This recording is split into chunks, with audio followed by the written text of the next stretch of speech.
In order to take position, each economic agent providing capital has to understand the value of a stock, its trends, and the appropriate momentum in order to take a position.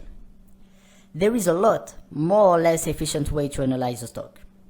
First of all, it's essential to make the difference between fundamental and technical analysis. Fundamental analysis is a method that seeks to evaluate the economic health of a stock, either if it's a company, a material, or a currency. It's possible to apply fundamental analysis to an industry or even to the economy as a whole.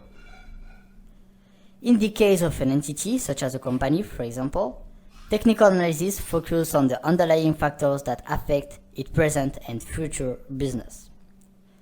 Finally, the question that we are going to ask ourselves is, what are the data or information that can be decisive for the company's activities?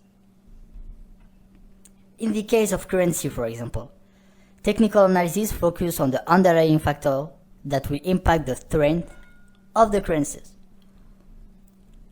As its name suggests, fundamental analysis is structured around the search of fundamentals. Fundamental factors can be grouped into two categories. The quantitative category, which include data such as the debt ratio, APS, earning per shares, and others. The other category is qualitative, which include the quality of the company management, for example, or the nature of goods produced. This part is extremely interesting and rewarding, but for now, let's focus on the part that will help us to create our algorithm, which is the technical analysis.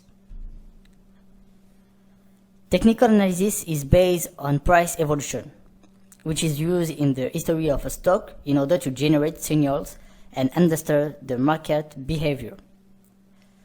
The use of different indicators will allow us to understand the trend, the strength, and help us to identify situations that are favorable to take a position.